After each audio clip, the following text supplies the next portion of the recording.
When a conflict like the war in Ukraine is all over our screens, it's so easy to see it just as a political thing, a military issue. But what if there's another way to look at it? What if we saw it as a real test of the world's moral conscience? In this explainer, we're going to dig into a spiritual appeal for peace that does exactly that. So let's kick things off with a pretty challenging thought from Pope Francis. He suggests the war was perhaps somehow provoked, basically warning us against these super simple black and white stories. You know the ones. This is an invitation to look beyond the easy labels of good guys and bad guys and really think about the tangled, complex global forces that are at play here. And that complexity leads us right to our big question for today. What if the best response to war wasn't political at all, but spiritual? We're going to explore this idea through a public statement from kodadaicenter.org. It's a really interesting document because it's not a political judgment, it's a moral appeal, and it pulls in wisdom from all sorts of different faiths to talk about this crisis. Okay, so the statement builds its entire argument on one single foundational idea. It's a universal moral principle that really should transcend any border, any political squabble, any grievance, and that is the sacred value of every single human life. Now, this is where it gets really powerful. You see two completely different traditions, right? Caudai and Christianity. And yet, they both land on the exact same profound truth, that we all share a sacred divine origin. Now, this isn't just some abstract theological point, it's a moral foundation. It basically argues that if we all come from the same source, then there is no geopolitical goal, none, that can ever justify the unbelievable suffering of our own family. So the damage then, it's not just physical. It's not just about destroyed buildings or redrawn maps. Every single act of violence in this war inflicts a wound on our collective conscience.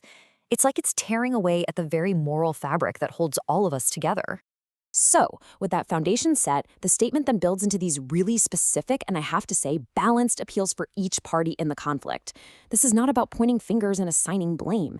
It's about calling everyone involved to a higher moral standard, and it starts with those who are suffering the most. So the statement speaks directly to Ukraine. It acknowledges the incredible suffering and totally affirms the nation's right to dignity and security. But it also includes this urgent plea. Even in the middle of a righteous fight for survival, the seeds of future peace, of reconciliation, they must never be forgotten or abandoned. And for Russia, the appeal is all about the moral responsibility that comes with having great power. It quotes the prophet Micah, and it's a call for dialogue over domination, for restraint over aggression. It's a reminder that real, lasting security, that's built on trust, not on fear. Then the appeal zooms out, and it issues a pretty stark warning to the rest of the world. It suggests that any nation fueling this conflict, whether it's with weapons, sanctions, or even just harsh words, they share in the moral responsibility for what happens. The argument is that supporting justice should never, ever turn into profiting from war.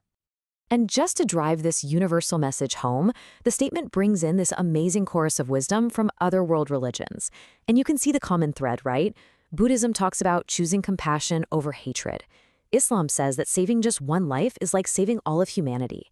Judaism defines peace, shalom, not just as no fighting, but as true wholeness and justice. And Hinduism warns about these cycles of suffering that trap both the winner and the loser. The message from all of them is crystal clear. War degrades the soul of every single person involved. But this powerful call for peace, it brings up a really, really uncomfortable question. I mean, it's one thing to call for dialogue and nonviolence, but what happens when one side just refuses to listen? What's the right thing to do when you're facing an aggressor who just won't back down? This is a tough one. The Buddhist scholar Bhikkhu Bodhi dives right into this moral quandary. He forces us to try and balance this beautiful ideal of absolute nonviolence with the very pragmatic, real-world need to protect innocent people from being slaughtered.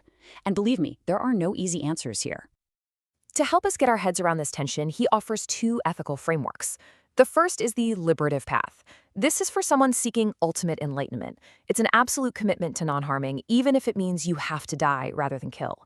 But then there's the pragmatic karmic framework, and this path allows for a different kind of moral math. It suggests that if your intention is to prevent a much bigger disaster, a truly calamitous harm, well, sometimes that can justify breaking that strict rule.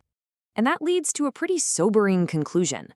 In extreme situations, when you're facing just raw, naked aggression, The moral duty to stop that aggression might actually become more important than the duty to avoid violence. The key factor in this incredibly difficult moral calculation then becomes your motivation. Is the action driven by a genuine need to defend, or is it driven by a lust for power?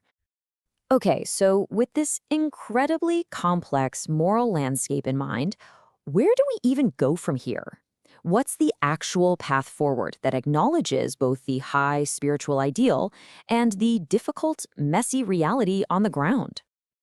Well, the statement from quadradatacenter.org outlines 4 really clear, actionable steps. It starts with an immediate ceasefire, obviously, but it goes way beyond that. It calls for protecting all people, for diplomacy that's based on justice, not on humiliating the other side, and, this is so crucial, a long-term process to actually heal the hatred that this war has created. So, in the end, the path forward isn't just about treaties or political moves. The real call is for a conversion of the heart. It's a call for us to become active peacemakers, to actually pursue peace as a sacred duty, not just sit back and passively wish for the fighting to stop. And that brings us to the final, powerful message of this spiritual appeal. It's a reminder of what's really, truly at stake here. A truth that gets lost so easily in the noise of battle and all the divisive talk. And this leaves us with one final, essential thought. This conflict, just like every conflict, is a test. It's a test of our collective conscience. And it forces every single one of us to ask, when we're faced with a test like this, how do we choose to respond? Not as citizens of this country or that country, but as members of one single human family.